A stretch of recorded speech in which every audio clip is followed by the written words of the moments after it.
हिंदू कहे मोहि राम प्यारा, तुर्क कहे रहमाना, आपस में दो लड़े लड़े मुए, मरम ना कोई जाना। हिंदुओं के लिए राम प्यारा है और मुसलमानों के लिए अल्लाह रहमान प्यारा है। दोनों राम रहीम के चक्कर में आपस में लड़ मिटते हैं, लेकिन कोई सत्य को नहीं जान पाया। कहाँ से आया कहाँ जाओगे, खबर करो अपने तन की।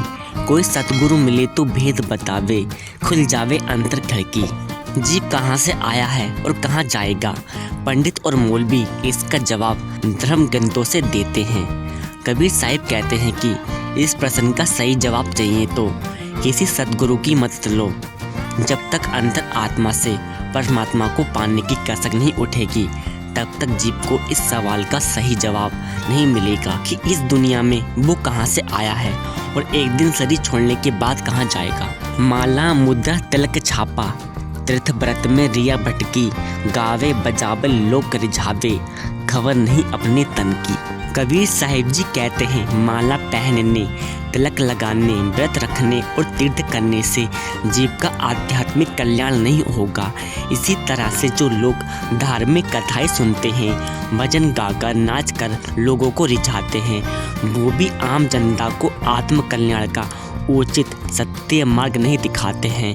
कबीर साहिब कहते हैं कि ज्ञानी और सच्चे साधु वे हैं जो शरीर को ही मंदिर मस्जिद मानते हैं और अपने शरीर के भीतर ही परमात्मा को ढूंढने की कोशिश करते हैं। जो अपनी देह के भीतर ईश्वर का दर्शन कर लेता है, उसका जीवन सफल हो जाता है। बिना विवेक से गीता बाचे, चेतन को लगी नहीं चटकी।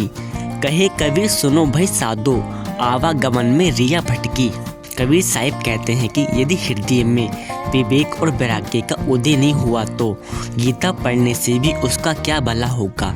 जब तक मन को सत्य का झटका नहीं लगेगा और हमारी चेतना पूरी तरह से जागृत नहीं होगी, तब तक आत्मा परमात्मा की अनुभूति नहीं होगी।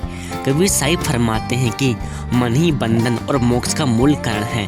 जब तक मन को नियंत्रित नहीं करोगे और आत्मा की अनुभूति नहीं प्राप्त करोगे, तब तक संसार में आने जाने का चक्र नहीं रुकेगा।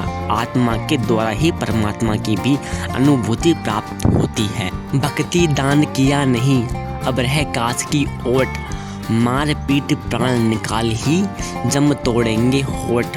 ना गुरु किया ना भक्ति और ना दान धर्म किया, अब किसकी ओट में बचेगा। यम के दूत मार पीट करके प्राण निकालेंगे और बिना विचारे चोट मारेंगे, यानी बेरहम होकर पीट पीट कर तेरे होठ फोड़ेंगे। होठ फोड़ना बेरहमी से पीटना अर्थात निर्दयता से मारेंगे। राम बुलावा भेजिया, दिया कबीरा रोए, जो सुख साधु संग में सो बेकुंड ना होए।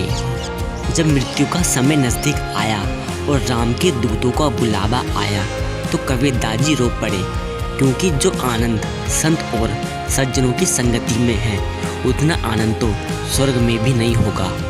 जब मैं था तब हरि नहीं, अब हरि है मैं नाही, सब अंधेरा मिट गया, दीपक देखा माही। कबीरदास जी कहते हैं कि जब मेरे अंदर अहंकार था, तब मेरे हृदय में हरि ईश्वर का वास नहीं था, और अब मेरे हृदय में हरि ईश्वर का वास है तो मेरे अंदर अहंकार नहीं है। जब से मैंने गुरु रूपी दीपक को पाया है, तब से मेरे अंदर का अहंकार खत्म हो गया है। जहाँ दया तहाँ धर्म है, जहाँ लोभ वहाँ पाप, जहाँ क्रोध तहाँ काल है, जहाँ क्षमा वहाँ आप। कबीरदास जी कहते हैं कि जहाँ दया है वहीं धर्म है, और जहाँ लोभ है वहाँ पाप है, और जहाँ क्रोध है वहाँ सर्वनाश है, और जहाँ क्षमा वहाँ ईश्वर का वास होता है। माटी कहे कुम्हार से, तू क्या रोंदे मोहे, एक दिन ऐसा आएगा मैं रोंदूंगी तोहे।